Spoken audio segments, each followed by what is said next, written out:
kita sejenak untuk profil beliau. Beliau ini adalah seorang scale up specialist dan juga praktisi kuliner yang sudah berpengalaman lebih dari 25 tahun ya. Yuk kita langsung sapa beliau. Assalamualaikum warahmatullahi wabarakatuh. Mas Koko Hadiono.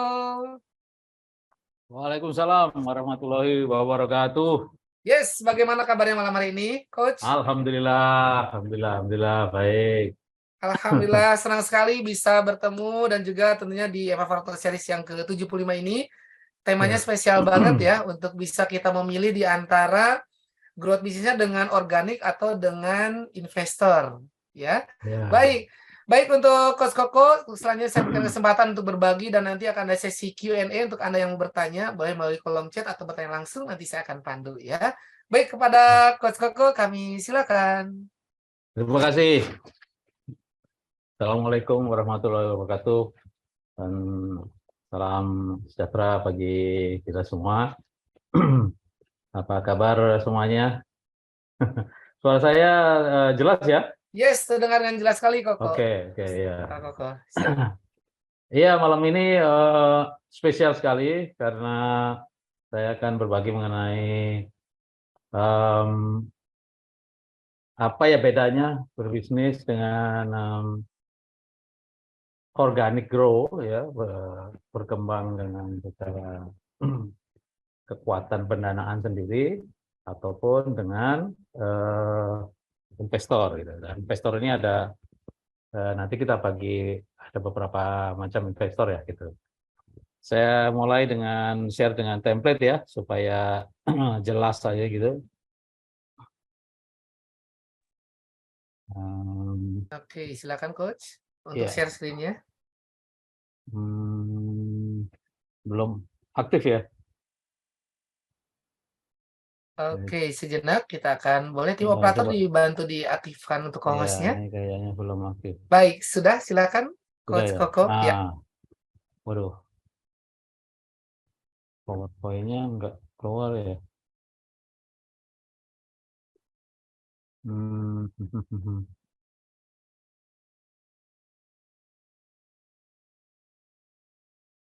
Baik, kita nantikan ya tentunya untuk Coach Sebentar Koko ya. akan share screen. Sekali lagi untuk Anda yang baru bergabung nanti silakan boleh bertanya melalui kolom komentar atau kolom Q&A maksud kami untuk bisa nanti dibacakan secara random untuk Anda yang bertanya seputar tema kita malam hari ini, organic growth versus investor ya, untuk kita akan menggali ilmu dari narasumber kita yang sudah bergabung yakni Coach Koko Hadiono. Baik, semoga nanti bisa tampil untuk bisa kita lihat slide yang beliau share untuk kita semua. Pastikan Anda mengikuti dari awal sampai dengan akhir. Baik. Dan saat ini sudah ada 115 partisipan yang akan terus bertambah. Semoga semakin banyak untuk mendapatkan ilmu dari Coach Koko. Baik. Ini mau ada gangguan ini. Oke, belum tampil, Coach? Belum tampil ya. Oh iya, nggak apa-apa, dibuka dulu aja filenya di laptopnya. Nanti tinggal di-share jika sudah siap untuk ditampilkan. Baik. Sudah. Nggak mau ya. Atau boleh dikirimkan ke operator kami, nanti dibantu untuk bisa di-share. Oh ya. Siap, terima kasih juga yang sudah menyapa di kolom chat untuk yang sudah bergabung di malam hari ini. Ya, rekan-rekan kita yang sudah bergabung. Yes, oke. Baik. Sejenak ya untuk sahabat Eva Varian yang sudah bergabung di malam hari ini. Yes, waalaikumsalam. Apa dulu izin Coach untuk partisipan kita yang sudah bergabung juga di malam hari ini. Yes. Oke. Sudah saya share melalui Mas Iksan ya. Oh, Mas Iksan, baik. Baik. Baik, boleh disampaikan dulu dari Coach Koko untuk pengantar kita di malam hari ini ya, Coach. Sambil nanti kami tampilkan untuk share screen-nya. Kami silakan, Coach. Iya, jadi kita mungkin bisa sama-sama pahami bahwa bisnis kuliner ini sangat menjanjikan banget di Indonesia karena pertama itu kita memang punya 270 mulut gitu ya, 270 juta mulut di Indonesia ini. Nah, cuman kalau kita telaah lagi sebetulnya ya memang 270 juta itu dari mulai bayi sampai manula itu semua perlu makan gitu ya. Jadi memang potensinya besar banget kalau kita banding dengan negara tetangga kita yang jumlah penduduknya cuma 60 juta, Filipina mungkin 110 juta dan yang lain-lain itu kayaknya negara-negara tetangga kita digabungkan itu masih belum bisa ngalahin Indonesia gitu. Nah, jadi potensi bisnis kuliner itu sangat besar sekali. Nah, sayangnya kan kita ini belum eh, mendominasi gitu. Ya, kita belum berdaulat ya. Kuliner kita itu belum berdaulat di negara sendiri gitu. Masih banyak kuliner-kuliner dari negara lain yang justru masuk gitu. Ya, entah itu dari Filipina, entah itu dari Thailand, ya, dari Singapura, Malaysia, malah masuk ke kita karena mereka tahu pasarnya di Indonesia itu eh, besar banget gitu. Eh, Sedangkan kita sendiri itu masih belum mampu atau belum kalau ada itu satu dua aja dan memang belum solid gitu ya, ekspansinya itu belum solid gitu. Sehingga sayang sekali gitu ya bahwa kita di Indonesia sendiri sih beberapa brand lokal sudah cukup kuat ya penetrasi pasarnya. Namun untuk keluar itu memang nggak mudah karena kita harus perlu punya infrastruktur yang kuat untuk menunjang itu semua. Nah, saya memang 20 tahun itu saya habiskan di McDonald's ya, mulai dari satu restoran pertama di Sarina dulu sampai 124 kalau nggak salah ya itu. Ya dan melalui berbagai situasi dan melalui berbagai perubahan zaman ya. Mulai zaman pager, zaman handphone pisang itu, smartphone sampai zaman app sekarang ini. Saya mulai delivery pun ketika tahun 98 itu ya, itu lagi Krismon waktu itu masih belum ada apps ya. Jadi kita masih, tapi kita punya terobosan dengan 14045 waktu itu. Nah, nah, ini dia udah muncul. Nah, Izin Coach, dari ya, saya share screen-nya Coach. ya, Silahkan ya, kalau ya. mau dilanjutkan nanti saya akan lanjutkan. Oke ya, next saja, next template ya. Ya. Jadi ini yang klik dari sana ya. Nah, Siap dari saya Coach. oke, kalau saya begini di klik aja gitu ya. Siap, siap. Ya, jadi next ya. Next slide-nya kita bisa lihat. Nah, ini tadi yang saya bilang bahwa ada 270 juta penduduk Indonesia. Nah, kita saya kasih picture lagi ya tadi, saya terusin bahwa um, membuat suatu brand kuliner di Indonesia ini kalau dari sejarahnya ya, kalau saya ikutin dulu dari mulai tahun 91 yang mungkin di antara Anda belum lahir, itu masih kosong banget gitu ya. Tapi ya nggak mudah juga untuk memperkenalkan brand itu. Dulu saya ingat mau sekelas McDonald aja, waktu masih 1, 5, 10 yang nggak kuat pasang iklan di TV gitu. Masih pakai tradisional banget, pakai apa press release gitu ya. Sampai mungkin sekitar 20 atau 25 baru punya uang tuh bisa membuat TV komersial dan pasang iklan gitu. Kalau sekarang mah untuk menjangkau masyarakat gampang banget, sudah ada medsos yang bisa menjangkau banyak banget populasi dan sesuai target market yang kita inginkan pula gitu. Nah, kalau kita lihat ke sini ya, ini kan tadi saya bilang bahwa Indonesia ada 270 juta penduduk. Nah, ini kita kategorikan bahwa kalau di bisnis kuliner, semua kan perlu makan, saya bilang tadi ya, gitu. Nah, itu istilahnya eating out gitu kalau kita buka suatu usaha kuliner itu. Nah, 270 juta ini nggak jadi 270 juta, mengerucut jadi lebih kecil ketika kita sudah mulai masuk ke kategori apa yang kita masukin. Misalnya kayak saya mau fast food, saya mau burger aja, saya mau sate, saya mau soto, sama itu mengerucut kan kategorinya itu. Nah, ini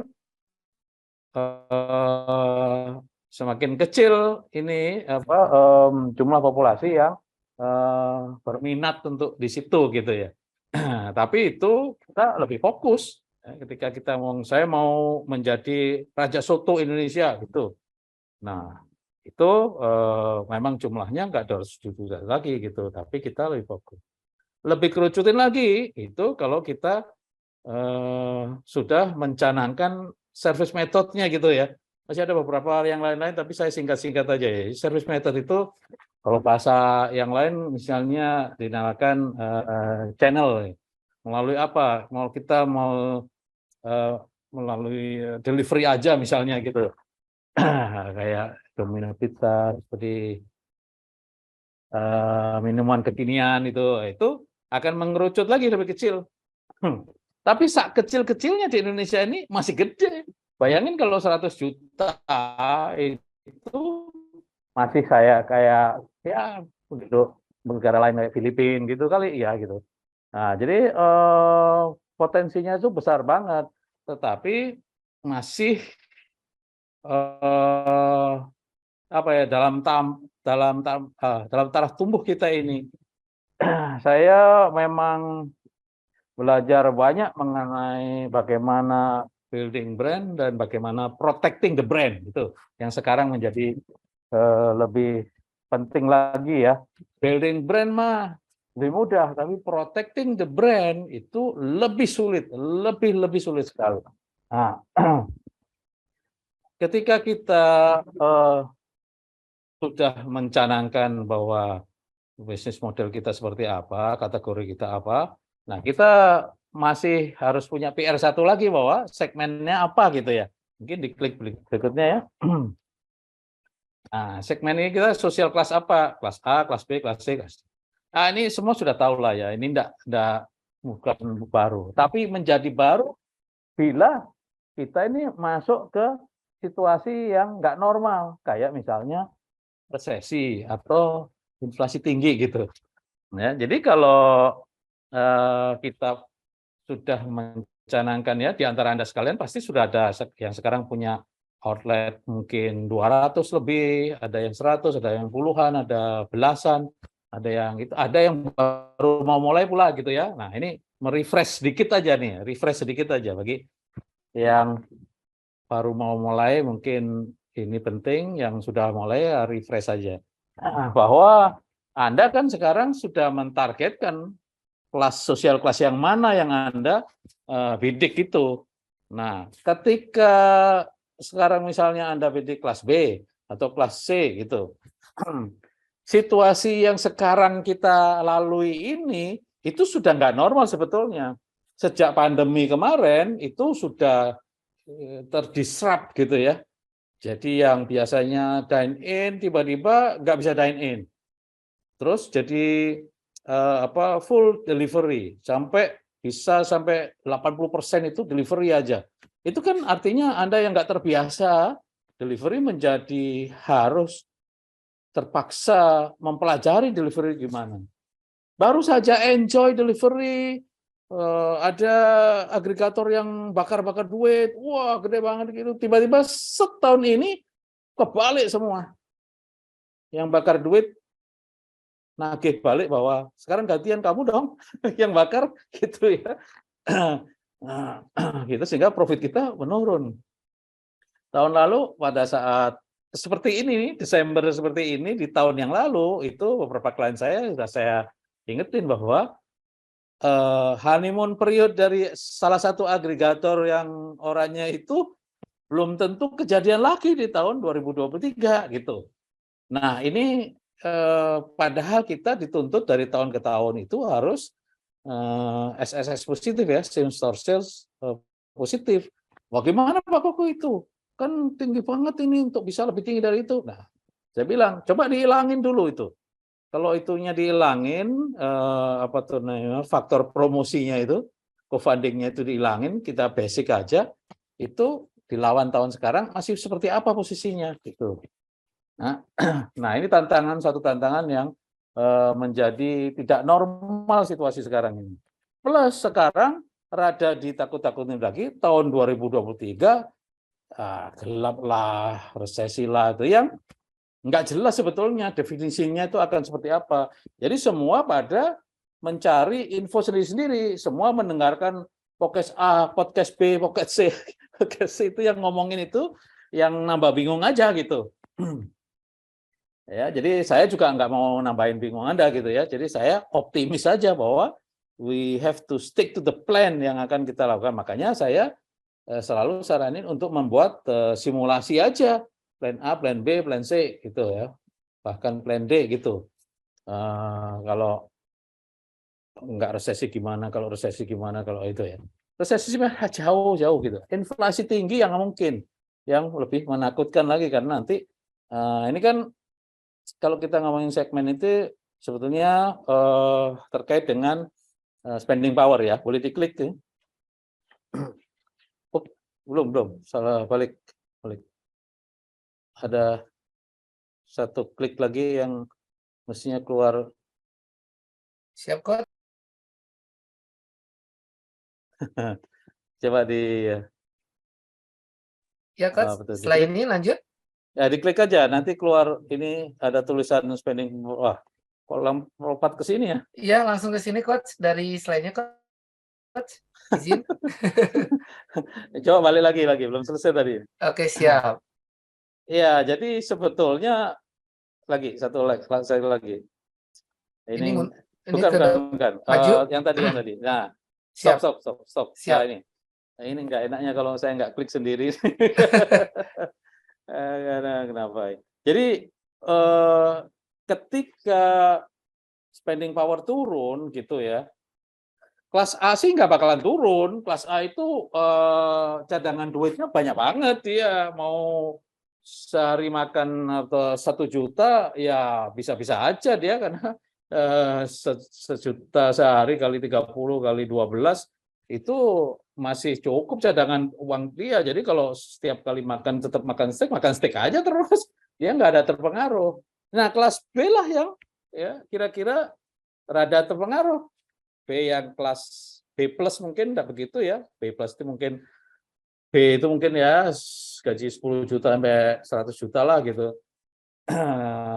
B minus, B sama B plus gitu.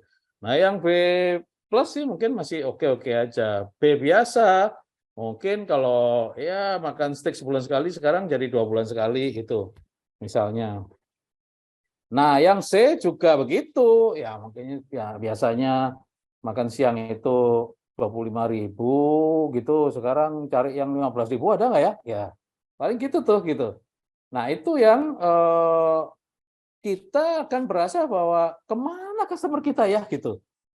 Tapi kalau kita lihat jalanan kok tetap ramai gitu, ya macet ya itu. Tapi kemana nih customer kok nggak ke tempat kita? Nah itu behavior-nya yang berubah gitu. Ya gajinya tetap, ya, tapi ada satu apa tuh entah BBM, entah bahan baku, entah apa tuh yang naik, nah, sehingga dia harus mengkompensasi ya, satu behavior, misalnya makan siang dia hemat 10.000, nah, itu yang dihemat tadi dipakai untuk ngebayarin yang naik itu, jadi dia sih nggak ada sisa tetap gitu. Nah itu yang terjadi, makanya kayak misalnya di Amerika sekarang itu middle class itu turun, yang biasanya makannya di kafe-kafe apa gitu turun ke fast food lagi. Tadinya udah wah fast food mah ini bukan tempat kita lah gitu. Nah sekarang balik ke situ ya, walaupun nggak tiap hari ya, mungkin kalau dulu nggak pernah, sekarang seminggu jadi 2 kali ke fast food gitu. Supaya dia bisa menghemat. Makanya fast food-nya jadi naik. Sales-nya McDonald's itu naik 11% malahan di masa sulit gitu. Ya, seperti saat ini. Dan ada fast food yang lain juga itu menikmati kenaikannya. Di sini pun juga begitu bahwa ada apa tuh restoran-restoran yang menjual harganya itu ya pada harga rock bottom sekarang ini gitu ya. Itu dia menikmatin tambahan sales gitu karena limpahan dari orang tadi yang dari kelas yang atas tadi B turun ke kelas C gitu. Nah, ya, jadi yang C sih mungkin ya mengurangin aja lah gitu ya. Jadi kalau jalan-jalan seminggu sekali, sekarang sebulan cuma 2 kali aja. Sehingga kita yang berbisnis restoran berasa kayak hilang customer kita. Nah, makanya kita mesti punya satu strategi yang jitu supaya mereka yang mau menghilang dari tempat kita karena dia mau saving, kita cegah dia dengan memberikan tawaran nggak usah aja, nggak usah kemana-mana, ke tempat saya aja ada kok gitu. Ya, nah itu nanti itu ini yang rada panjang kalau cerita mengenai itu nyangkut ke menu strategi nanti. Baik, jadi ini sudah apa tuh ya? Sudah jadi konsepnya ya setengah matang konsepnya itu udah ada target market, udah ada segmennya gitu, udah ada kategorinya. Ya, sekarang boleh diklik berikutnya nih. Ya. Ya, ini ya minimal ini minimal ya kalau kita mau bikin. Wah, ini yang lama berarti ya filenya.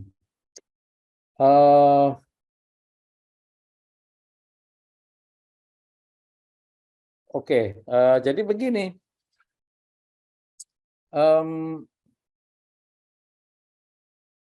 Bahwa kita ketika bikin oret-oretan gitu ya, mungkin Anda refresh ya yang sekarang sudah punya bisnis yang scale up tuh rata-rata dulu pasti ya nggak, walaupun nggak harus seperti ini, harus pakai kanvas yang ini, apapun modelnya tentunya ini saya cari contoh aja sebagai contoh aja. Itu paling tidak udah kita alokasikan kan nanti apa tuh namanya customer segmennya siapa, channelnya apa, value propositionnya apa, revenue streamnya dari mana aja, cost structure-nya dari mana aja. Ini paling tiga sudah ada. Nanti karena ini ada kaitannya dengan berikutnya ya. Nanti kalau kita sudah masuk ke ngomongin masalah people ya. Jadi karena saya larinya nanti memang lebih banyak ke ngomongin bagaimana konsekuensinya kalau kita sudah memutuskan kita grow secara organik atau pendanaan, nyiapin people-nya seperti apa. Boleh diklik lagi. Nah, sebuah business plan itu bisa sophisticated banget gitu ya, lengkap dan indah. Tetapi bagian ini adalah bagian terpenting. Pelan-pelan, Mas. Kliknya pelan-pelan. Kliknya pelan-pelan. Nah, ya, bagian ini adalah salah satu bagian yang terpenting dalam suatu business plan. Ya, nggak ada bagian ini, meaningless. Business plan itu nggak berarti. Ya, jadi business plan yang komplit atau yang perfect adalah harus ada bagian ini. Nah, ini menunjukkan bagaimana bisnisnya kita grow gitu. Nah, sekarang kita coba lihat. Anda ada di mana saat ini? Yang baru mau mulai ya masih 0 outletnya ya. Tapi mungkin ada yang sekarang katakanlah ada punya 5, ada yang punya 8, ada yang punya 10, ada yang punya 20, ada yang 40, ada yang sudah 200 atau bahkan lebih dari ini. Enggak masalah. Sekarang kita mau lihat bahwa 5 tahun ke depan itu mau seperti apa bisnis kita. Pak Koko ini ngomong 5 tahun buru-buru, Pak, tahun depan aja kita nggak tahu. Jangan begitu. Ketika kita sudah mindsetnya kayak gitu, kita nggak bisa mikir untuk berkembang lebih besar lagi ya gitu. Itu makanya nanti kita nggak ekspansi ke luar negeri gitu. Karena kita udah apa tuh merasa ya puas di sini-sini aja. Nah, coba ya kita uji sama-sama bareng-bareng pelan-pelan. Kalau misalnya di tahun 2022 ini, by Desember outlet Anda 8, ini misal aja. Tahun depan mau buka berapa? Nah, ini kita coba exercise. Tahun depan kita coba buka 12 ya. 1 bulan 1 misalnya. Boleh diklik, Mas. Nah, artinya kan Desember tahun depan itu ya kita akan punya 20 gitu ya. Nah, jadi, jangan mikir dulu boro-boro 12, 2 aja berat, jangan begitu ya. Gitu. Kita coba dulu nih. Ini udah melalui apa tuh namanya board meeting tuh apa apa getaway lah apapun ya. Apa tuh namanya board of director Anda itu atau owner dan tim-tim Anda yang kunci-kunci itu udah ke puncak kayak mana tuh ngomongin bagaimana tahun-tahun 5 tahun ke depan kita mau seperti apa berkembangnya. Coba 2024. Nah, kita akan tambah 24 outlet lagi sehingga menjadi 44. Terus 2025 tambah lagi 36 outlet. Ya, menjadi 80. Dari 2026 itu tambah 48 lagi. Jadi 124. Tahun 2027 tambah 60 lagi. Oke. Nah, inilah yang penting bagi kita bahwa kita harus think big ya. To become big. Kalau kita ini nggak berani membuat seperti ini, ya kita nggak akan besar. Tahun depan bisa 2 aja lah, 3 aja lah tahun depan ya gitu. Ya sudah kan segitu-segitu aja. Tetapi kalau kita kita 12 ya tahun depan lagi 24 ya. Nah, sekarang kan ini yang penting yang saya maksud dengan people fit itu, apakah Anda mempunyai tim yang bisa mikirin gimana caranya kita bisa buka 12. Itu. Kalau kita tahu bahwa katakanlah bisnis yang 8 kita itu 5 sehat, 3 so-so gitu. Ya, dan ada net profit sekarang karena situasinya berat tinggal 8% misalnya gitu. Laba ditahannya berapa nih? Bisa apa buat buka sendiri? Nah, berarti kita nggak bisa dong kalau buka sendiri. Kalau nggak bisa buka sendiri, ya berarti gimana? Nah, berarti pakai dananya orang lain dong, gitu. Nah, coba klik lagi, Mas. Nah, ini tim kita yang membuat bisnis plan ini mesti dikunci dengan KPI gitu. KPI 1 mengenai apa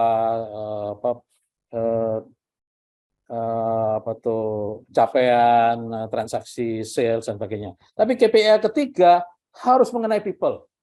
Gitu. Ya. Yang satu biasanya memang bisnis kita akan seperti apa, berapa sales kita kalau kita punya 20 outlet itu. Nah,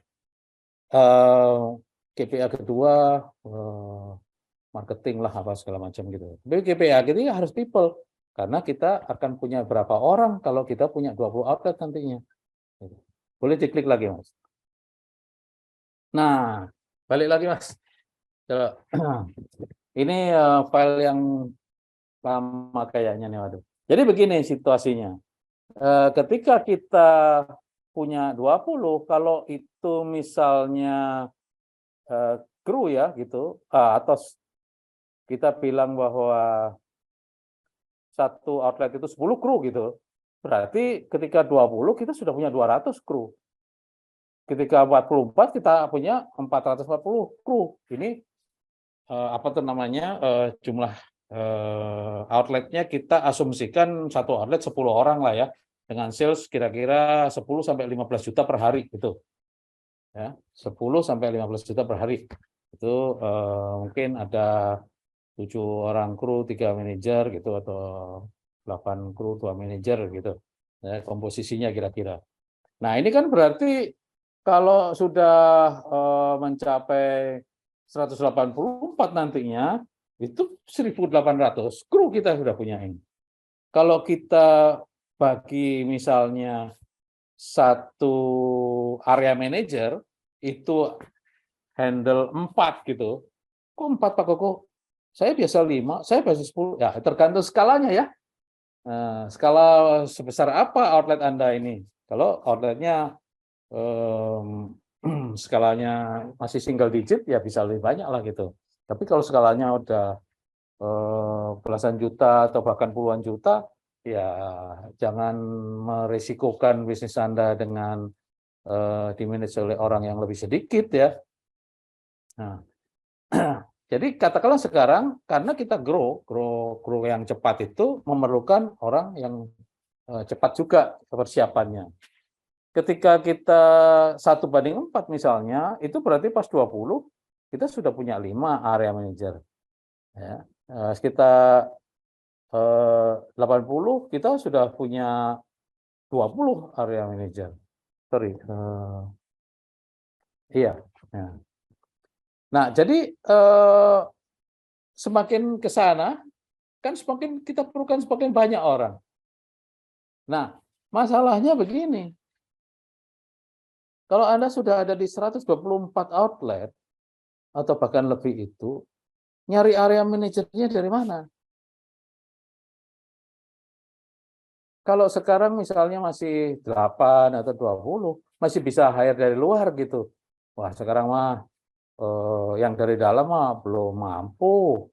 Masih orangnya masih nggak bisa kita andalin kalau harus memanage lebih dari satu, orang satu aja masih belum bagus, apalagi lebih dari satu. Akhirnya Anda ambil dari luar gitu. Ambil dari luar itu kalau ada 5 area manager yang berbeda-beda, itu sudah apa ya, yang satu dari Jeko, yang satu dari Starbucks, yang satu dari McDonald, yang satu dari KFC, itu membawa background lain-lain itu. Terus memanage, gimana Anda menolkan mereka ini? Oh, gampang. Oh, mereka harus mulai dari bawah dulu. Kerja dari outlet, masak dulu gitu. Oke. Itu kalau masih 20, saya akui bisa. Tapi nanti kalau outletnya sudah 80, nyari mereka, nah, itu tidak akan mudah. Nah, terus lagi-lagi, nanti belum lagi tingkat atasnya lagi. Nanti ada rasio operation manager 1:30 misalnya, atau 1:20 begitu. Akan ada berapa lagi? Nah, inilah makanya ketika kita membuat planning gini, udah kegambar dari awal. Wah, ini kita nggak bisa mempersiapkan people biasa-biasa aja nih, nggak bisa seperti apa yang kita lakukan sekarang, harus melalui satu sistem people development atau people plan yang rapi dari awal. Sudah dipikirkan di depan. Masalahnya orang yang mikirin yang Anda punyain itu mampu enggak sekarang itu mikir seperti itu? Nah, itu ya. Nah, balik lagi.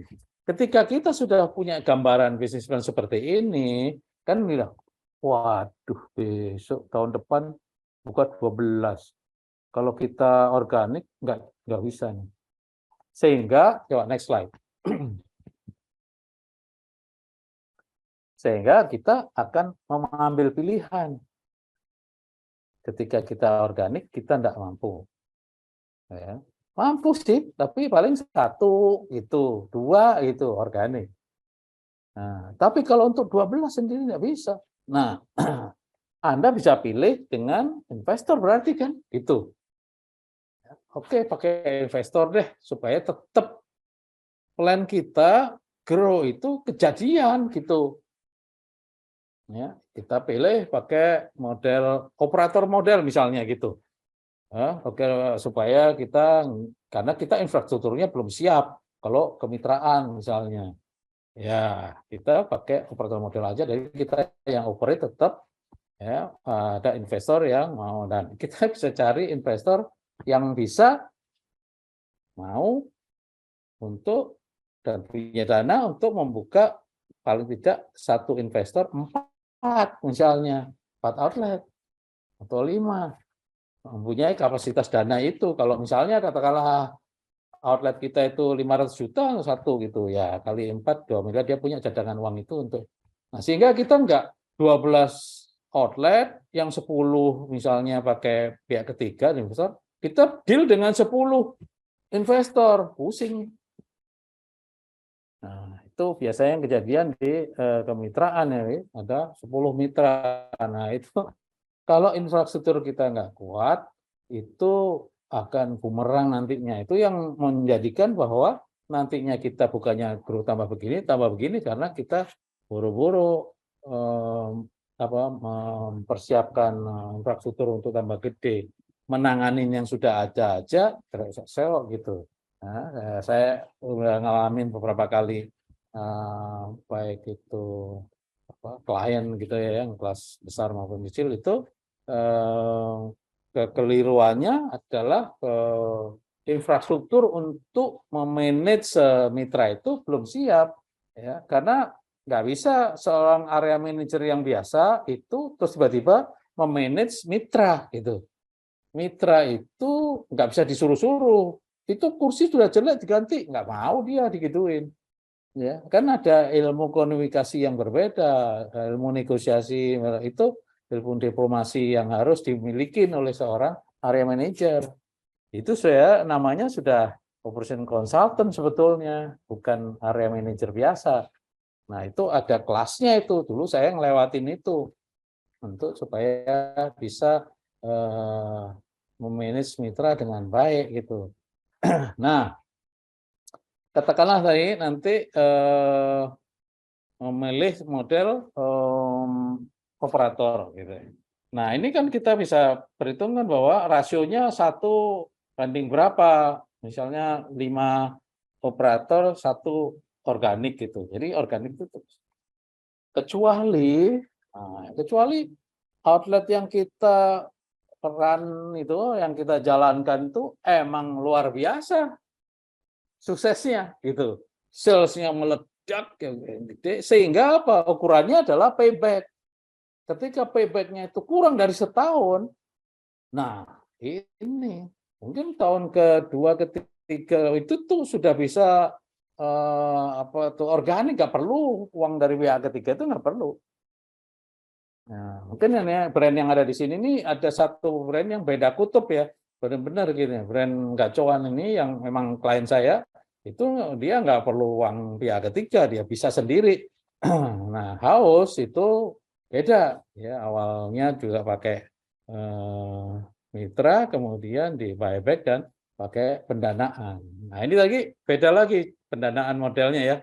Ini kan tadi saya ngomong bahwa satu mitra, satu investor ya, satu investor bisa 4 atau 5 ya. Nah, yang ini satu investor bisa 100 mendanain gitu. Karena memang ini satu institusi yang bisa memberikan pendanaan dengan bentuk mungkin seri A, seri B, seri C begitu ya. Itu yang bisa memberikan $1 juta, $3 juta, itu ada kelasnya. Nah, ini beda lagi gamesnya gitu. Nah,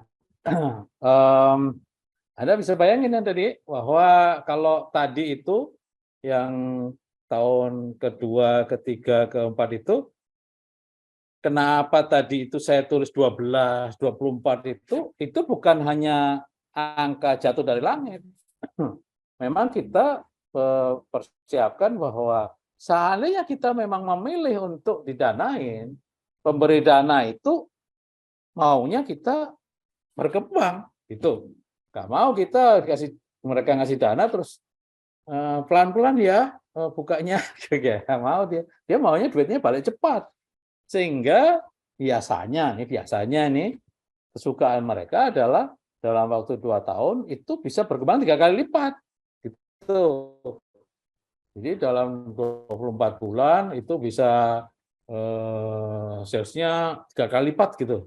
Nah, paling cepat adalah ya dengan menambah outlet, memperbesar penetrasi market itu. Nah, dikasihlah uang sekian untuk membuka sekian outlet gitu. Ya, duitnya nggak boleh dipakai beli Alphard atau beli apa, ya buka outlet gitu. Ya, sehingga apa tuh namanya, targetnya itu kecapai. Nanti akan ada pendana berikutnya atau pendanaan berikutnya yang bisa untuk membuat lebih besar lagi. Misalnya itu kalau dari seri danaan dari entah venture capital atau yang lain. Nah, organic growth sebaliknya adalah benar-benar laba ditahan, ya, yang memerlukan suatu disiplin yang kuat untuk bisa menyisihkan laba ini untuk membuka sendiri. Dan sebuah momentum ini, ketika Anda punya momentum yang baik, bahwa salesnya tinggi, Anda punya cost structure yang bagus, punya laba ditahan yang bagus, bisa sendiri, ya sendiri aja, nggak apa juga dari yang lain, dari online. Karena yang kalau pendanaan dari luar itu macam-macam, ada yang masuknya ke equity juga, artinya apa? Anda seperti menjual saham gitu. Jadi kan lama-lama saham Anda menurun kan gitu. Nah, itulah Anda dituntut untuk memikirkan kapan Anda exit dari bisnis ini gitu. Ya. Nah, balik lagi ini ke masalah people gitu. Karena mau organik mau investor itu at the end adalah who run the business gitu. Ya. Investor pun juga melihat siapa ini CEO-nya, siapa ini COO-nya, siapa finance-nya, siapa. Itu dia juga ngelihat kapasitasnya seperti apa, track record-nya seperti apa. Jadi kalau berisi orang-orang yang kompeten dan kelihatan track record-nya, ya dia confident gitu. Tapi kalau enggak, ya makanya kita membuat business plan dengan target seperti tadi itu, di nomor satu setelah angka-angka mengenai sales dan begitu, KPI nomor 3 tadi adalah people, karena who run this business gitu. Nanti siapa yang akan ngejalanin bisnis ini? Akankah orang-orang yang ada saat ini itu sudah mumpuni untuk ngejalanin? Kalau enggak, ya nanti owner, foundernya sendiri yang bolak-balik meso-meso atau ini gimana sih ini kok saya sendiri aja yang mikirin ini gitu. Ya.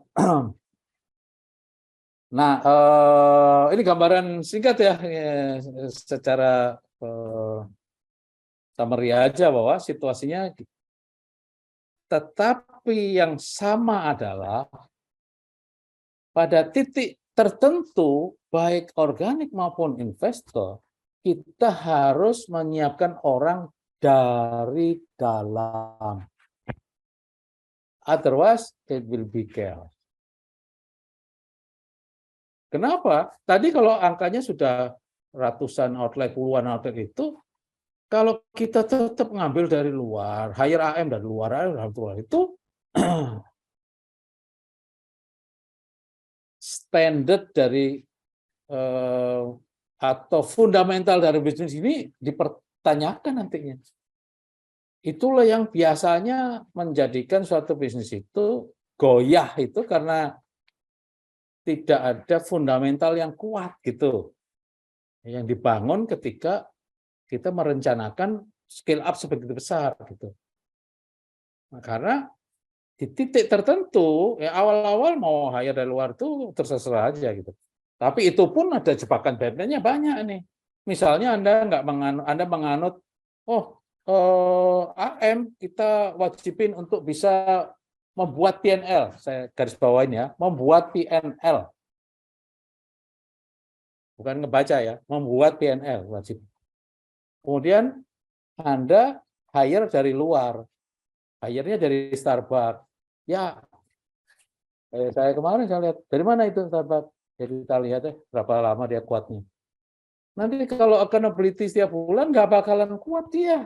Karena memang dari nature-nya di sana tidak diajarkan untuk membuat PNL.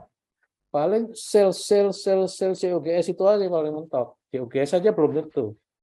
Nah, kita kan harus dapat orang yang ready ya, gitu istilahnya, mencari orang yang sudah memang punya pemahaman itu. Karena kita mau shortcut itu, ambil dari yang sudah jadi terus kita fast track untuk menjadi HM. Nah, itu jebakan pertama. Ya, sampai kapan kita kuatnya? Misalnya kita itu ada 80 outlet, 120 outlet, nggak bakalan bisa. Sehingga kita harus punya sistem development sendiri yang bisa mencetak orang-orang dari dalam ini untuk menjadi AM nantinya. Di satu saat gitu ya, entah tahun kedua, entah tahun ketiga itu kita harus plan memang. Bahwa di tahun yang itu kita sudah tidak boleh lagi dari luar, harus dari dalam. Artinya apa, yang dari dalam ini karirnya juga harus dipersiapkan. Dan itu juga yang menarik bagi karyawan yang mau bergabung dengan Anda. Reputasi company naik ketika kita bisa memprovide training yang baik, people development yang baik. Jadi karena orang kan kalau kerja kan mikir, sekarang saya masuk gaji 6 juta. 5 tahun lagi gaji saya berapa ya? Kalau saya tetap di sini, kok kayaknya belum tentu saya bisa ke situ. Akan keluar dia. Tapi kalau dia tahu bahwa nanti 5 tahun lagi saya bisa jadi AM atau jadi ini bisa jadi 15 juta gaji saya. Ya dia stay. Kenapa perusahaan-perusahaan internasional, perusahaan global itu bisa mempunyai karyawan yang mau kerja kayak saya ini 20 tahun gitu ya. Saya kemarin baru ini interview itu ya, dia juga begitu kerjanya sudah 25 tahun ya, kerja entah di ya corporation kayak Unilever kayak apa itu lama-lama semua karena ada karirnya. Jelas, jadi dia tahu saya nanti akan kesini, saya akan keluar hanya kalau udah kayaknya mentok nih, gua nggak bisa naik-naik lagi nih, nyari lagi ya lain lagi yang bisa membuat dia bisa naik, nah baru keluar. Kalau enggak, buat apa? Gitu. Di sini karirnya ada. Nah, ketika kita mampu buat itu, itulah yang salah satu kunci membuat bisnis itu sustainable. Ya, walaupun Anda tuh mikirnya biarin saya mau bisnis ini 10 tahun aja exit atau 5 tahun. Ya enggak apa-apa, terserah, boleh-boleh aja itu. Tetapi kalau bisnisnya ini yang Anda bangun fundamentalnya kuat, iya, bukannya senang gitu nanti disebut sebagai founder terus, itu bisnisnya eksis. Ya foundernya apa? Founder bisnis A, tapi bisnisnya hilang habis itu. Atau habis bahkan sampai IPO terus hilang. Kan nggak enak ya. Kamu dulu ya foundernya itu. Iya. Bisnisnya mana sekarang? Hilang. Nggak enak kan? Gitu. Padahal ya aku udah dapat cuan gitu. Ya, itu. Tapi seandainya Anda membangun satu bisnis yang entah Anda exit atau tetap ada atau apapun yang Anda rencanakan nantinya, tapi bisnisnya tetap eksis karena fundamentalnya kuat, itulah yang bisa membuat bisnis kita ini merambah kemana-mana gitu. Ya, jadi bisa masuk ke Filipina, bisa masuk ke Thailand, balik, masuk ke Singapura, masuk ke Amerika, masuk ke Eropa. Nah, gitu tuh, gitu. Karena kita membangun fundamental yang kuat dan fundamental itu dimulai dengan people. Selama Anda belum percaya bahwa people ini is the most important ingredient, bisa putus. Kecuali nanti pas itu ada yang menyadarkan berubah. Tapi kalau sekarang Anda bangun dengan cantik ini persiapannya itu, masalahnya belum tentu percaya kita ini bahwa apa ya kita perlu menyediakan dana sebesar itu untuk people development. Nah, itu sih masalahnya. Pentingan itu sebenarnya daripada buka pindah bikin kantor atau bikin central kitchen atau bikin pabrik apa gitu yang belum diperlukan. Kalau memang perlu enggak apa-apa, tapi kalau nggak perlu ya jangan. Kita harus tahu bahwa priority ini membangun orang-orang yang akan menjalankan bisnis ini. Jadi sekali lagi ya, apapun modelnya, entah organik, entah investor, bahkan kalau investor ini kan memang lebih cepat lagi ya, itu persiapan people-nya bahkan harus lebih double daripada organik malahan gitu. Ya organik masih bisa ngatur-ngatur gitu. Kalau investor pokoknya ada uang segini harus buka segini, nah mesti mencari cara. Makanya yang nggak enak adalah kalau kita tidak kuat di sisi itunya sehingga karbitan semua orangnya gitu atau pincang ya. Oke, next Mas. Oke, next template. Nah, balik lagi ya ke sini ini. Coba kita klik lagi Mas. Ya. Nah, ini kan saya garis bawain people ini, coba lagi Mas klik. Nah, kita coba bayangin bahwa tiba-tiba kita akan mempunyai organisasi yang multi layer udah. Jadi sudah ada director level, ada middle mid management istilahnya ya. AM, operation manager apa itu ya. Itu sudah kita sebut dia mid management. Kemudian board ya, director. Tiba-tiba kita sudah mempunyai itu. Ya, mempunyai layer seperti itu. Ya. Nah, ketika kita semua punya layer sama itu, kadang-kadang kita kan memang sadar tadi ya, ketika ngomong, wah, kalau kita sudah sekian banyak outlet, berarti nggak cukup nih kapasitas orang kita punya ini nih, nggak bisa, kita harus hire director dari luar. Nah, ya, hire director. Oke, masukinlah director operation, masuklah director support chain, masuklah director marketing dari yang lain-lain, kita hire masuk ke dalam company. Kita lupa bahwa mid management kita ini juga perlu di-develop orangnya gitu. Makanya kita suka dengar bahwa di boardroom itu, wah, ketika kayak gini nih, bikin plan gitu, isunya apa? Wah, isunya spending power customer menurun, harga-harga bahan baku naik. Oke, kalau begitu kita bikin strategi A, strategi B, ketika turun ke bawah itu nothing happen, nggak kejadian itu. Jadi yang pinter itu ya di direktur level aja, yang ke tengahnya itu kayak ada missing generation gitu. Jadi nggak bisa nerjemahin. Karena di potong kompas kita masukin orang pinter-pinter sini. Nothing wrong with that, nothing wrong with memasukkan orang-orang pinter-pinter. Tetapi ada rasionya bahwa seberapa banyak thinker dan doer gitu. Karena kalau Anda masukin orang-orang thinker semua, pemikir semua, yang ada meeting toh aja, meeting lagi, nggak ada yang kejadian. Karena nggak ada yang implementasi, yang mau implementasi nggak tahu. Oh benar kita mesti gini, gitu. Ntar gini disalahin lagi, gitu. Kita nunggu deh. Jadi semua jadi wait to betul gitu, nunggu disuruh dulu.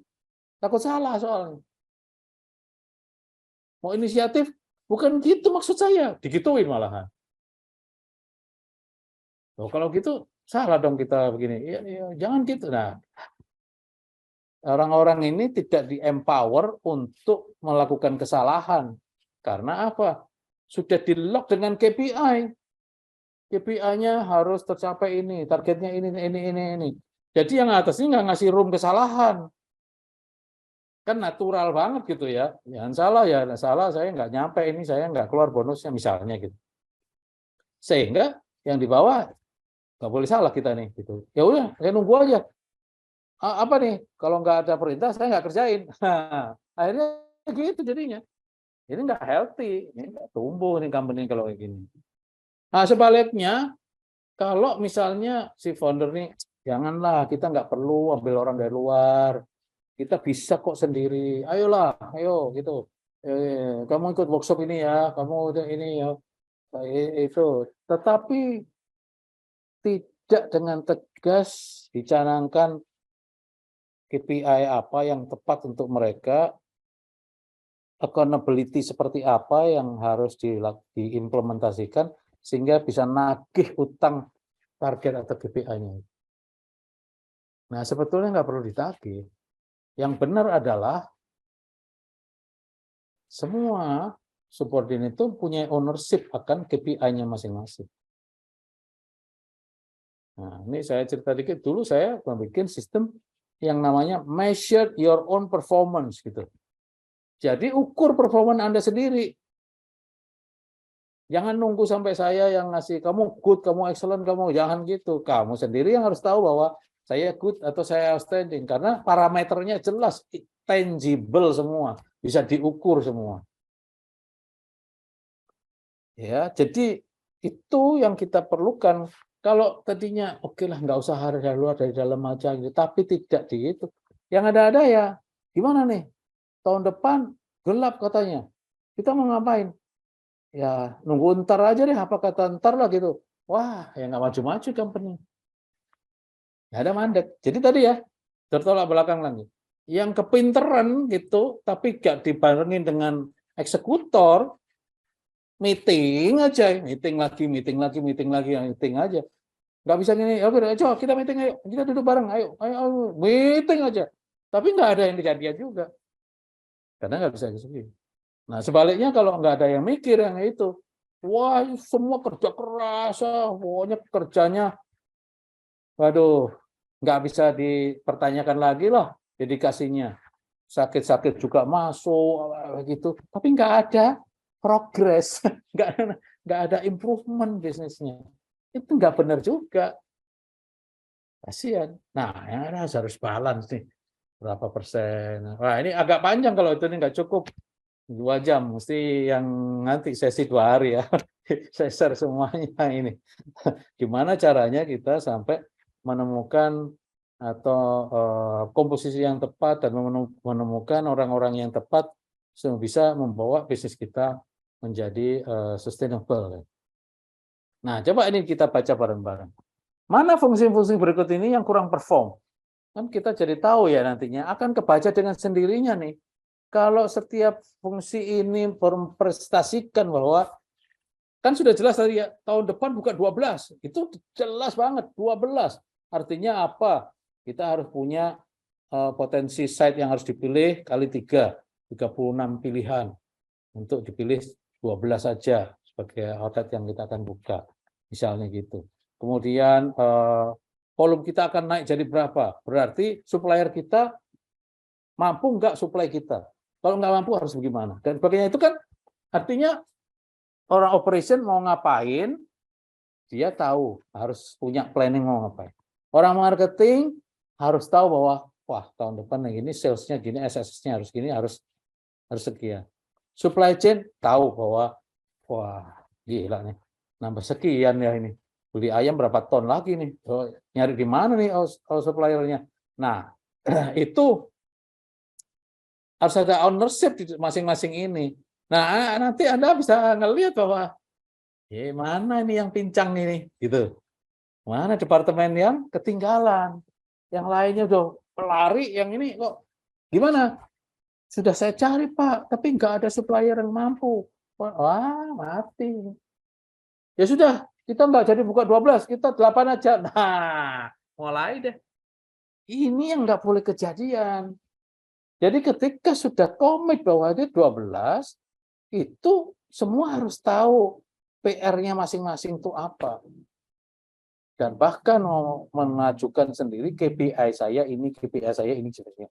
Itu namanya ownership KPI-nya dimiliki. Dan dia yang bertanggung jawab setiap kali, setiap bulan, kemudian setiap quarter apa itu membuat satu business review bahwa progres saya seperti ini, progres saya seperti ini. Nah, belum training, belum HR, belum IT, belum developer, dan masih banyak lagi ya, yang lain-lain, departemen yang lain itu sesuai skala Anda. Sesuai skala. Saya nggak require semua, oh saya punya cuma baru 10 outlet, punya organisasi seperti ini, ya nggak gitu.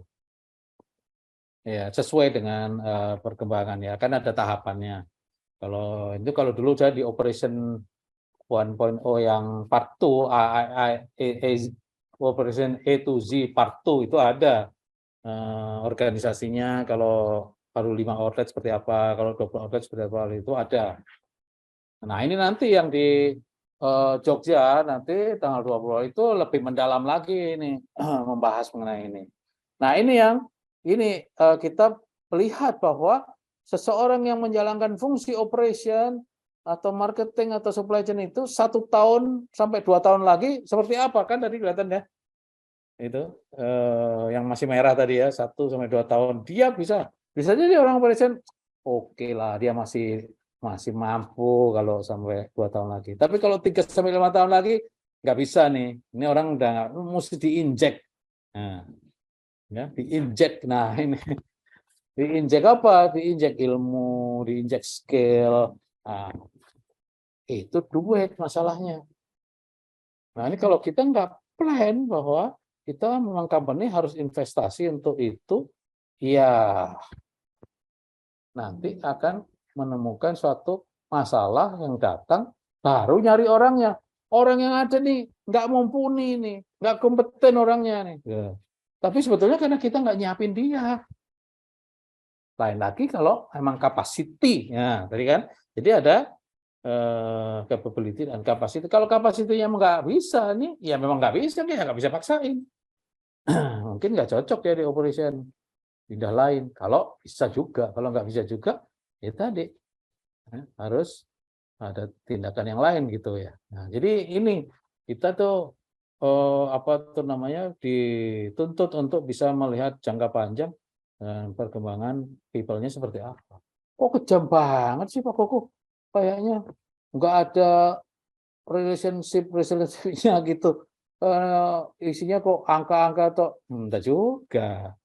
Ada ilmunya antara business and relationship itu ada harus imbang. Ya. Ya, kita juga nggak pengen kita punya atasan yang gimana anaknya gitu, wah gimana itu baik banget gitu, which is itu sebetulnya harus menjadi culture company. Buat harus pimpinan, semua harus bisa membuat satu apa tuh namanya people practice yang seperti itu, bukan pimpinan aja. Ini semua harus bisa seperti itu. Hanya setelah mempertanyakan ya apa care dengan kehidupan di balik bisnis itu, ada garis merah, benang merah ya, draw line bahwa oke, relationship is relationship, business is business. Mana utangmu, KPI, target. Nah, ada juga. Nggak bisa terus.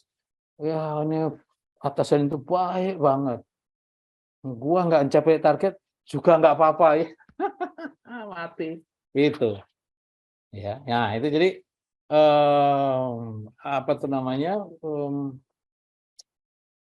Ada tuh pelajarannya itu ya nanti kalau tuh mengenai leadership skill apa itu leadership style segala macamnya itu ada ini. Tapi saya nggak ke situ ya. Ini kita maunya melihat satu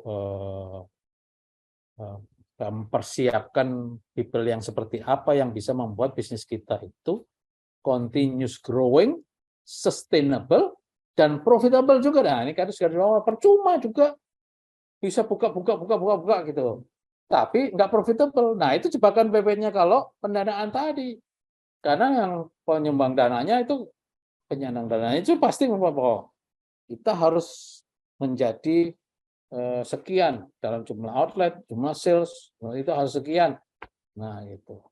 Nah, kalau fundamental nggak kuat, itu ya buka aja, tapi profitnya nggak ada. Nah, itulah makanya sekarang jadi isu kan yang rame-rame itu, bahwa itu benar nggak sih model begitu, gitu. Nah, nothing wrong sebetulnya, kalau memang kita benar-benar bisa mempersiapkan itu, benar karena apa? Memang yang pakai pendanaan itu gamenya memang beda, gamenya itu beda, it's a different game.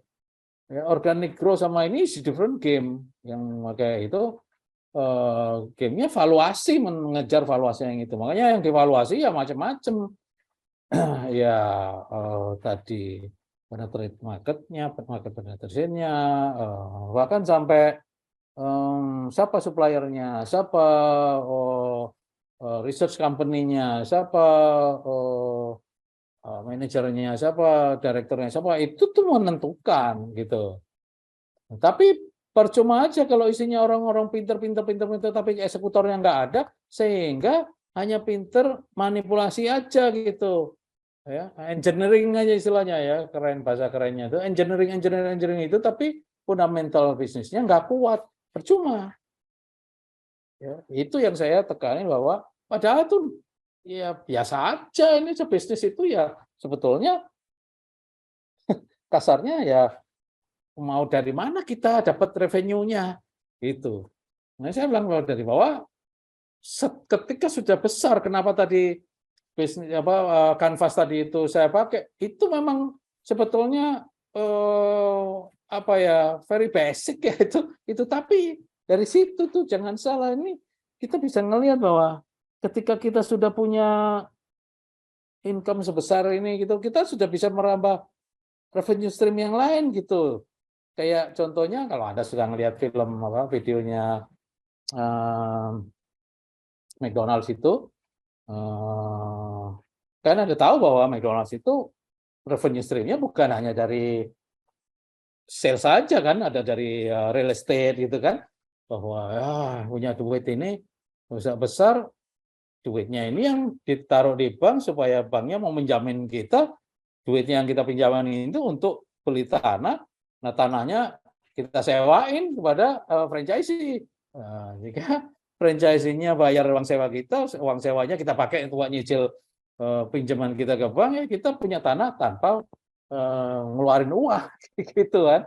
Nah, ini itu nanti akan datang sendiri itu masalah kayak gitu. Nah, itu diperlukan people yang mumpuni untuk bisa memikir sampai situ. Ya, itu makanya di sini ada finance and accounting itu.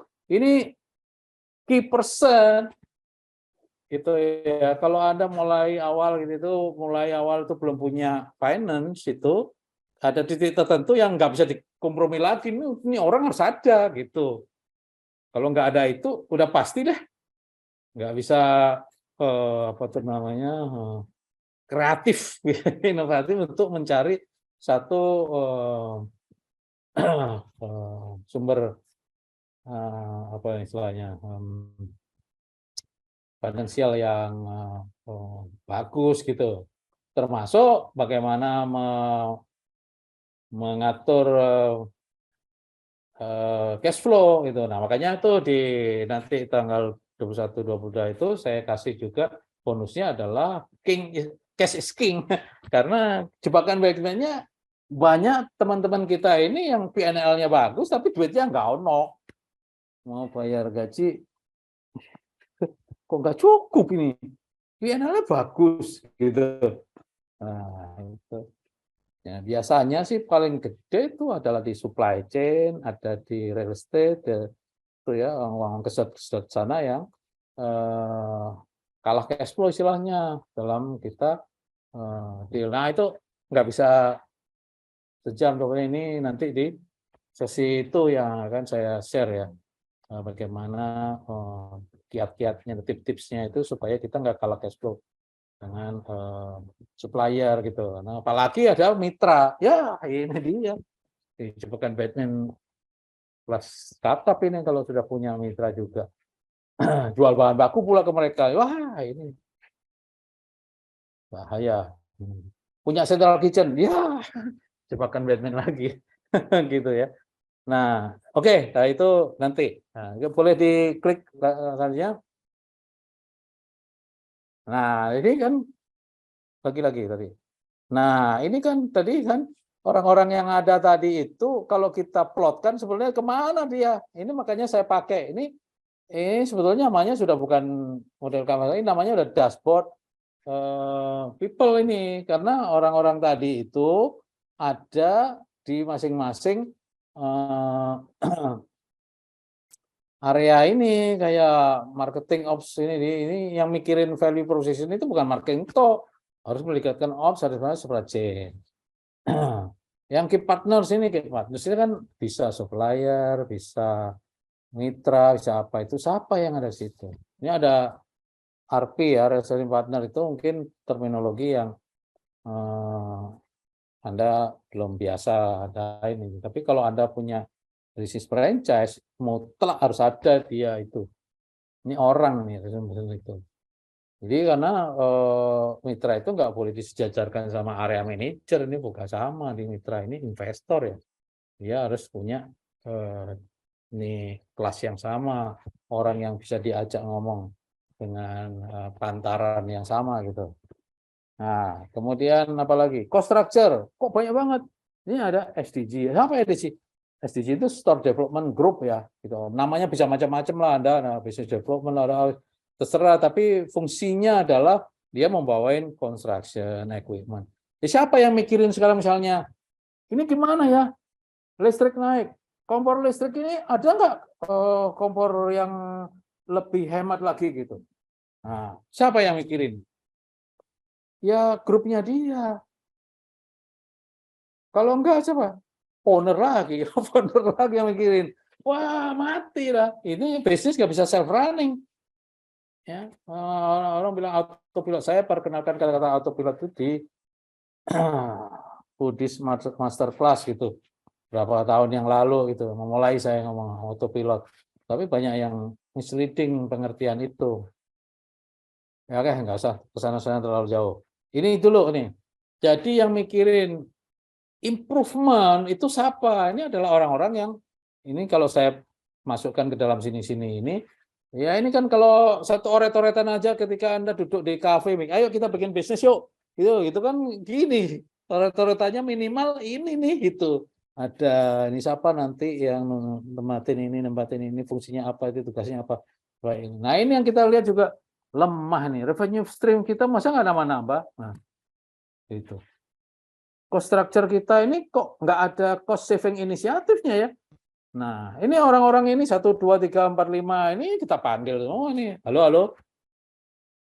Apa actionnya kita tahun depan kalau misalnya inflasi terus tiba-tiba kenaikan cost lebih cepat daripada kenaikan revenue. Apa yang harus kita lakukan? Nah, itu. Ini orang-orang ini kumpul. Ya. Di channel tadi yang serius metode tadi, kenapa kok ada IT? Wah, sekarang udah nggak musim tuh ke counter, udah langsung aja pakai QR code ordernya, udah kayak gitu kan? Siapa yang mikirin? Jangan orang IT itu nunggu ada tiket nggak nih? Saya masukin ada order ini, saya masukin jadi tiket. Ya jangan gitu lagi. Orang IT yang kita tuntut sudah bukan begitu. Dia yang harus present bahwa POS kita udah ketinggalan zaman. Kita nggak boleh pakai POS ini. Kita harus pakai POS yang ini, harus ini. Itu mereka supaya mereka add value pada company. Every individual ini harus add value itu. Ya, nah ini kulit-kulitnya aja sih masih gitu ya. Nanti lebih mendalam kita ngomonginnya di Jogja lah, satu. Next slide please gitu. Nah, sekarang tools yang kita pakai ya untuk nyegat gitu. Mereka kan harus dijegat dengan KPI ya, dengan apa target-target dan itu. Apa yang kita pakai? Kalau kita nggak punya toolsnya, ya kita nggak bisa nyegat mereka. Ya itu saya bilang bahwa itu kita kasih, mereka bisa pergunakan, mereka bisa hitung sendiri, measure your own performance. Nggak usah lah kita datang-datang terus nggak usah lah dia nyari-nyari alasan saya nggak bisa excellent soalnya gini-gini, nggak usah. Mereka sendiri yang malu sendiri kalau looks like this year's I can deliver, I cannot deliver. Nah, dia sendiri yang ngomong, malu sendiri, itu. Sehingga sebelum begitu dia akan mati-matian supaya dia ngomong bahwa yes, this year I can exceed target, exceed, gitu mantep itu. Enggak usah kita capek-capek dan stres-stres si apa performancenya, si B ya itu mah kuno. Tuh. Ya, itu kita harus balik mereka yang nah itu nanti gimana nanti kita ngomongin. Next template. Nah, ini yang terakhir kita mesti identify lagi nih, bahwa apa yang masih terjadi di company kita ini masih tinggi atau turnover gitu. Jadi ya kalau ya karena kita nggak bisa generalisasi ya gitu. Kadang ada yang ngomong bahwa turnover kita 10%, kita 12%. Ada. Kok yang berapa sih turnover yang realistik itu? Ya, business nature-nya apa dulu gitu. Kalau bisnis yang kayak model kios yang cuman di-run oleh 1-2 orang, ya turnover pasti tinggi. Nah, itu juga kiatnya gimana sih jagain, makanya managing apa single digit bisnis itu lebih sulit sebetulnya. Kan kita kadang-kadang wah ada yang bikin gerobak gorengan gitu. Wah, itu. Itu mah hari ini masuk besok keluar krunya. Itu lebih sulit managingnya gitu. Sehingga 1 bulan mungkin efektifnya cuma 20 hari. Yang 10 hari nggak jualan gitu. Ya, ya apa tuh namanya? Bukan nggak boleh, kalau asal kita tahu gimana cara ininya terserah aja. Kita mesti tahu konsekuensinya bahwa model seperti ini akan menghadapi seperti ini, model seperti ini akan menghadapi sini. Itu yang penting. Nah, KPI achievement masih di bawah 100%, makanya misalnya kita targetnya 12 outlet, masih buka cuma 10. Atau salesnya harus 15 juta per hari, rata-rata masih 12. Itu kan nggak capek 100%. Nah, sopo yang mikir itu? Nah, jangan owner, jangan founder lagi. Ya, itu mesti bareng-bareng dipikirin gimana caranya kita ini sesuai dengan plan kita. Nah, minimal sesuai ya. Karena kalau kita capek aja, itu good doang. Mencapai target itu sebetulnya good. Good is not good enough. Harus lebih dari situ. Karena good memang kita canangin bahwa kalau bisnis kita mencapai good, aman bisnis kita ini. Udah didesainnya itu begitu dari awal. Jadi ketika nggak good, everyone in the company ini tahu bahwa kita tidak dalam kondisi baik-baik saja. Kalau good aja, nggak bisa kecapai. Jangan terus nunggu, ya penting kan kita tetap gajian. Iya, jangan begitu. Semua harus gundah gulana semua. What can I do? What can I contribute? Wah, harus begitu. Nah, itu harus diciptakan ya, gitu. Ada caranya untuk supaya bisa membuat environment company kita itu semua contribute seperti itu. Bahan baku, kalau cash flow, employee reputation, ini juga begitu ya, bahwa kita sebagai company kan dinilai sama orang. Sekarang pun kita dinilai oleh ojol, Pak, ya kan. Nah, ya, employee reputation. Ya, itu nomor terakhir sih, brand trust itu. Brand trust itu sekarang lebih gampang lihatnya. Ketika kita di aplikasi itu bintangnya itu 4,2, we are in big problem. Orang yang belum kenal brand kita, misalnya Anda jualan minuman, terus skornya atau bintangnya atau angkanya itu 4,2, orang kalau mau beli kok cuma 4,2, ini ada apa ya? Dia klik lagi tuh, nanti keluar tuh komen-komennya orang kan, kelihatan, oh ini nggak akurat, saya beli ini dapatnya ini, saya beli 3 dapatnya 2, saya bilang, wah ini nggak jadi deh. Gitu. Tapi kalau kita sudah punya brand trust gitu, nggak ngelihat lagi tuh bintang itu nggak dilihat lagi, pokoknya ada brand ini udah langsung order gitu. Nah, itu pentingnya bahwa kita punya trust itu. Dan trust itu bisa datang ketika kita mendeliver janji-janji itu. Ya, jadi di satu template yang lain saya bilang bahwa mana yang sebetulnya bagus ini, marketing driven atau operation driven. Nggak cukup waktunya, itu nanti kita ngomongin ya. Karena itu juga, dia konsekuensinya banyak antara tadi people, development.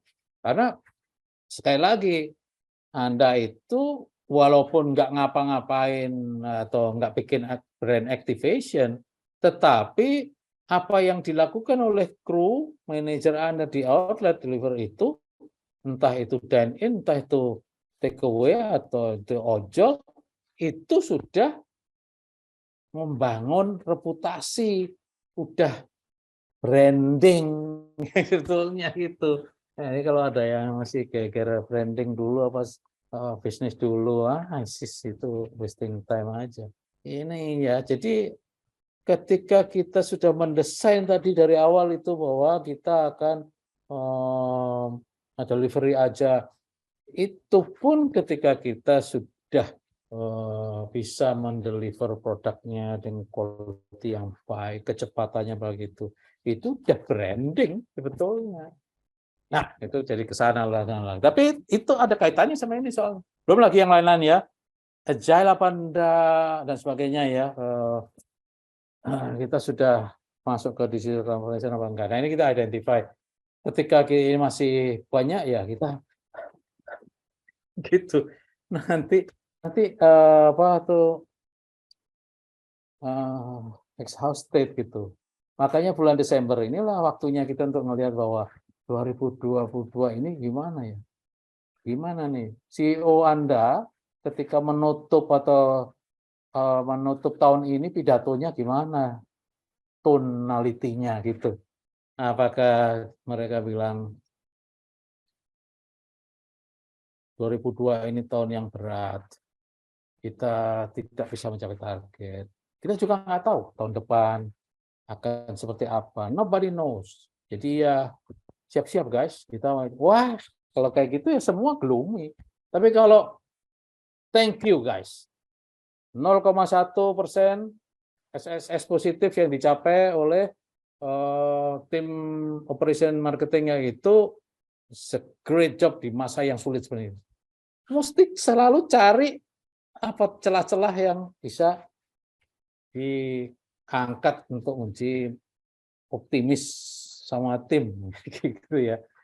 Nah, next year we are confident dengan persiapan yang matang seperti ini dan capability seperti Anda dan nanti si Tony, si Susi dan itu ikut workshop Pak Koko ya tanggal 21 di Jogja. Kita harapkan nanti hasilnya kita bisa implementasikan. Nah, kalau kayak gitu semua ikut naik adrenalinnya. Wah, tahun depan kita bisa lebih bagus lagi begitu. Nah, kira-kira gitu dulu sih, Mas. Apa namanya? Yang saya sampaikan beberapa template agak ada yang hilang ininya, tapi enggak apa-apa. Mudah-mudahan tersampaikan. Silahkan kalau ada tanya jawab. Yes, baik. Terima kasih Coach Koko atas pemaparannya untuk malam hari ini. Dan juga jangan lupa tanggal 21-22 Desember ada Operation Hack di Jogja. Kita ke Jogja. Untuk menambah ilmu yang bermanfaat menjelang akhir tahun dari 2022 ini supaya lebih siap untuk menyambut 2023. Baik, untuk yang sudah siap bertanya, boleh ada dua pilihan. Satu di kolom Q&A, atau boleh resen, nanti kami akan berikan kesempatan untuk Anda yang mau bertanya kepada Coach Koko. Baik, kita lihat dulu untuk yang sudah bertanya di kolom Q&A. Apakah sudah ada? Silakan di kolom komentar juga boleh ya. Untuk Anda yang mau bertanya kepada Coach Koko, kita maksimalkan untuk malam hari ini. Baik, belum ada. Baik, kita berikan kesempatan untuk yang raise hand sudah ada 2 orang. Tim operator boleh dibantu. Ada Pak Slamet Yono dan juga Pak Andi. Kita berikan kesempatan untuk Pak Slamet Yono yang akan bertanya secara langsung kepada Coach Koko. Silakan untuk menerima, mengaccept untuk dibuka mikrofonnya dan juga silakan dibuka kameranya untuk bisa berinteraksi secara langsung. Baik, apakah sudah bisa bergabung Pak Slamet Wiono yang sudah raise hand? Silakan. Oke, masih on proses ya untuk dijadikan panelis di malam hari ini. Baik, masih dinantikan untuk yang mau bertanya melalui kolom komentar ataupun kolom Q&A, atau sudah jelas jangan-jangan dengan penjelasan dari Coach Koko ya di malam hari ini. Oke. Oh, ditanya lagi nih Coach Koko, Jakarta kapan nih? Katanya ini baru di Jogja aja. Gimana nih Coach? Ya nggak tahu ya, Jogja ini udah banyak yang minta, jadi udah berapa kali ya? Ini mungkin akan yang keempat kali di Jogja gitu. Jakarta sih ya mungkin kalau yang materi lain pasti ada sih antara Januari dan Februari. Tapi materi yang ini mungkin belum tentu ada lagi gitu. Jadi ini spesial aja nih. Ayo Mbak Irma, Nah, sekaligus healing-healing ke Jogja, dapat ilmu, bisa menikmati kuliner juga di sana. Baik. ya biasanya gitu sih. Baik, Sambil terima kasih. jalan-jalan. Siap, Coach. Baik, untuk Pak Slamet Wiono atau Pak Andi, apakah sudah bisa bertanya secara langsung? Tim operator boleh dibantu untuk oke, saya berikan allow to talk ya. Pak Slamet Wiono, silakan. Sudah saya allow to talk. Silakan. Oke, kita berikan kesempatan dulu. Silakan untuk Pak Slamet. Nah, Hmm. ini dia ya. Mudah-mudahan Pak Slamet Monggo sudah Pak bisa. Slamet. Pak Slamet, Pak Andi, silakan. Boleh dibuka mikrofonnya. Atau yang lain juga boleh raise hand dulu. Untuk kesempatan malam hari spesial banget loh. Khususnya bagi Anda juga yang ingin menambah nanti kesempatan tanggal 21-22 di Jogja. Baik, apakah sudah ada di kolom Q&A? Oh, luar biasa nih. Belum ada nih Coach di kolom chat juga. Ini boleh jadi sudah jelas penjelasan dari Coach ini bisa diterima dengan baik. Tinggal itu baru luarnya, jadi dagingnya nanti lebih dalamnya lagi nanti saat kita workshop ya. Baik, Pak Andi, Pak Slamet, panggilan terakhir, attention please. Jika ingin bertanya, kami berikan kesempatan. Baik, jika belum ada berarti kita akan berikan kesempatan untuk Coach Kokom untuk memberikan closing statement di malam hari ini jika belum ada yang bertanya, karena di kolom chat belum ada, di kolom Q&A juga belum ada yang menuliskan pertanyaan. Silakan Coach Koko. Iya, jadi sekali lagi terima kasih bagi semuanya yang semangat untuk tetap eksis di bisnis kuliner ya. Karena dari bisnis kuliner ini sangat besar banget. Ada banyak cara untuk tetap scale up, ada banyak cara untuk tetap grow ya. Jadi jangan berpikir bahwa oh siapa yang mau buka outlet lagi, siapa yang mau, enggak, jangan berpikir gitu. Akan selalu ada aja pemain baru misalnya untuk apa brand baru atau apa tuh namanya investor yang pengen masuk, entah dia masuk sebagai kayak apa franchise gitu, atau dia franchisee ya menjalankan sendiri, atau dia memang invest aja, benar-benar oke saya invest nanti tolong dijalankan aja outletnya, nah, saya terima bagian itu bisa terjadi. Kita nggak bisa apa ini semua berat, nggak ada yang ada. Nah, buktinya sampai detik ini itu mungkin setiap hari ada berapa banyak outlet baru buka gitu. Nah, tadi saya Mbak, sempat sekilas melihat ada yang bertanya itu, yes, ya, baik. ya, Mohon izin ya Coach, saya ya. bacakan dari Pak Teguh. Coach boleh masukkan sejenak.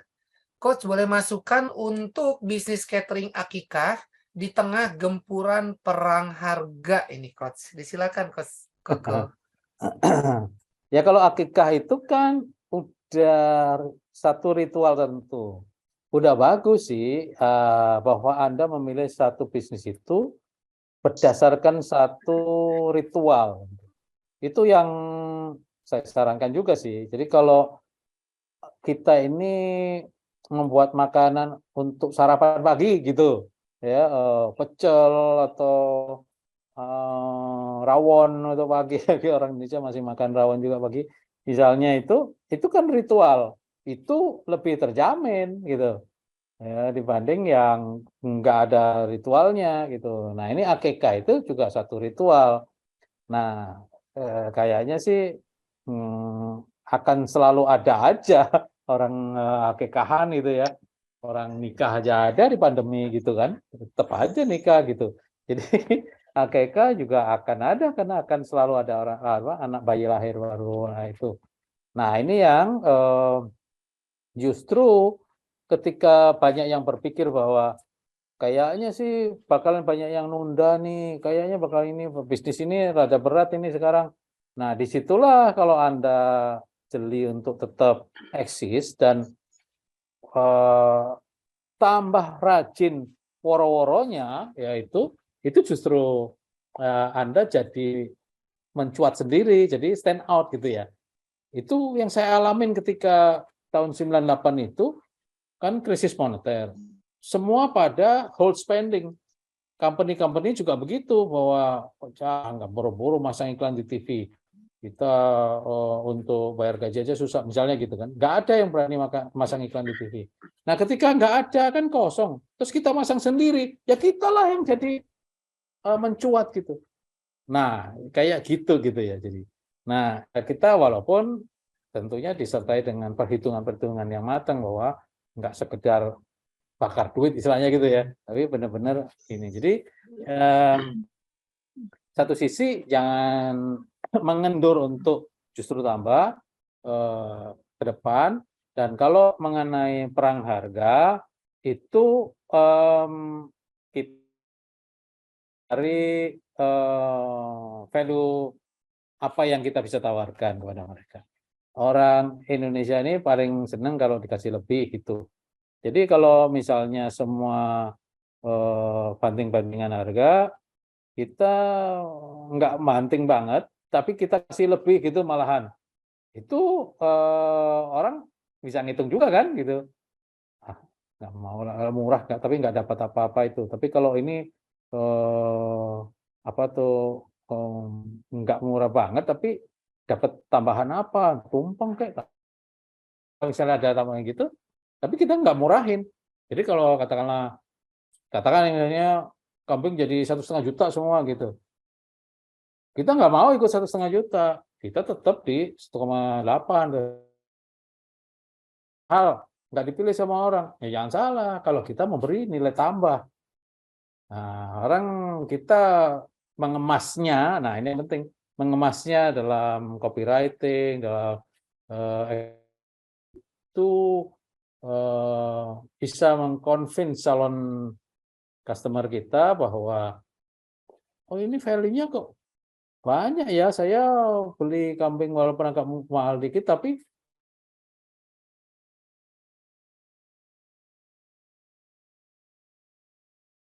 jadi itu untuk keluar dari pertarungan perang harga itu. Salah satunya begitu. Ya, baik. Terima kasih Coach Koko untuk jawaban dari pertanyaan Pak Teguh ya. Baik, selanjutnya dari Rizal. Pak Koko mau bertanya bagaimana menghadapi gelombang bisnis yang tidak stabil dengan sumber daya yang sedikit. Demikian Coach, pertanyaan dari Pak Rizal. Ya. Itu tadi makanya saya ini memilih people karena saya tahu bahwa inilah tantangannya saat ini. Memang itu. Kalau Anda pernah ke Singapura misalnya, itu di Singapura satu restoran cuma di-run oleh 2 orang. Bagaimana nggak kayak kupu-kupu dia loncat sana loncat sini itu. Karena dia nggak bisa mampu untuk bayar lebih banyak lagi. Per jamnya itu mahal banget. Nah, artinya apa? Productivity levelnya itu memang harus kita tingkatkan. Kita memang nggak perlu banyak-banyak karyawan, tapi kita hanya memperhatikan sedikit karyawan, tapi yang memang benar-benar dia itu produktif. Kita kasih insentif variabel, jangan fix ya. Variabel ketika ada tambahan order, tambah apa itu, ya dia dapatnya lebih gitu. Nah ini kan tadi kan bahwa di ininya nggak stabil, itu pendapatannya nggak stabil. Nah Anda cari rock bottomnya dulu nih, kalau segini salesnya kita bisa kasih mereka berapa gitu. Nah ketika ada tambahan, ya kita langsung bagi ke mereka, gitu. Sehingga mereka nanti mikirnya bahwa wah, gimana caranya supaya kita dapat tambahan terus? Ya kita servis sebaik-baiknya customer yang sudah datang ini, sehingga mereka nggak lari ke tempat lain, tambah ke kita terus gitu. Nah, kira-kira begitu ini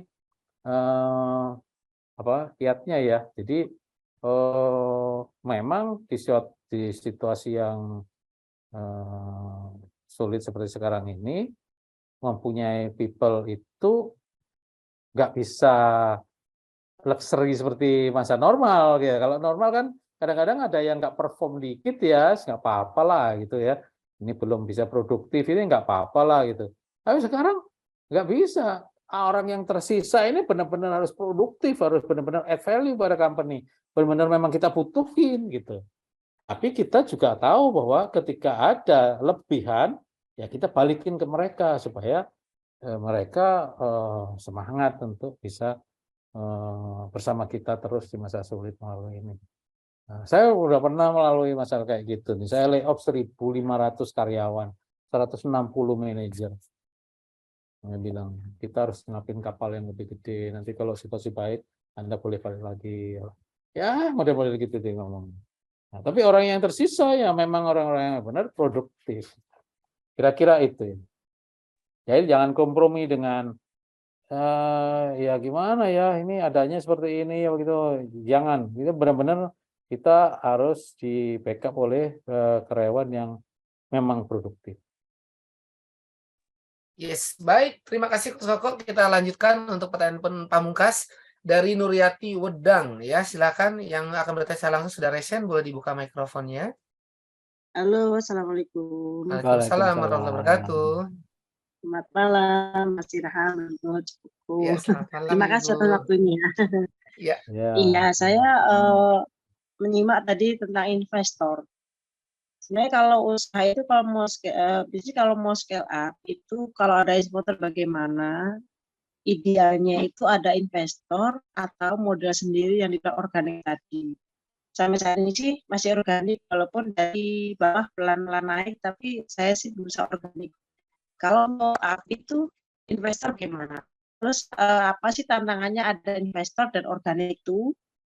Resikonya juga bagaimana? Kalau saya sih mendengar dari ungkapan dari jabaran dari coach tadi, kalau tentang investor tuh ada sesuatu yang membuat kita tuh harus benar-benar solid, harus benar eksis gitu, karena investor tadi pengen mendapatkan hasil yang sekian, ada target yang ya biasa bilang gitu, nggak bisa santai lah kalau ada investor ya.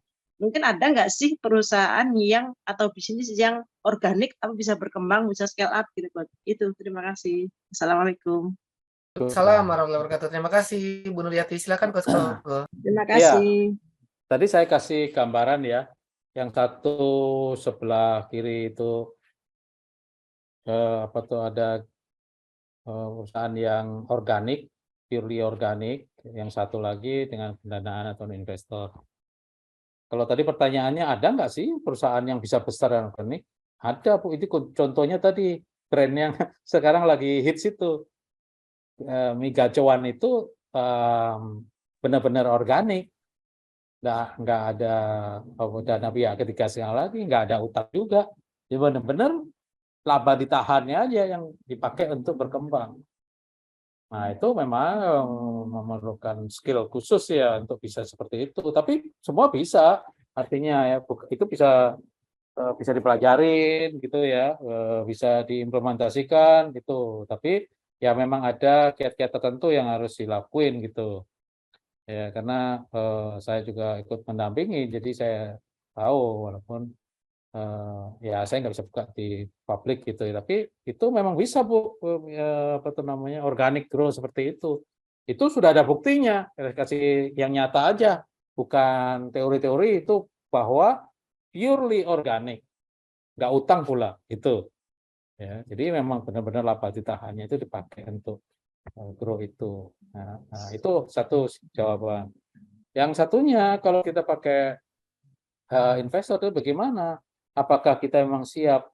Memang benar bahwa pertama fundamental bisnis kita harus kuat gitu. Walaupun kita juga ngomong ke investor bahwa namanya bisnis ya ada risikonya itu.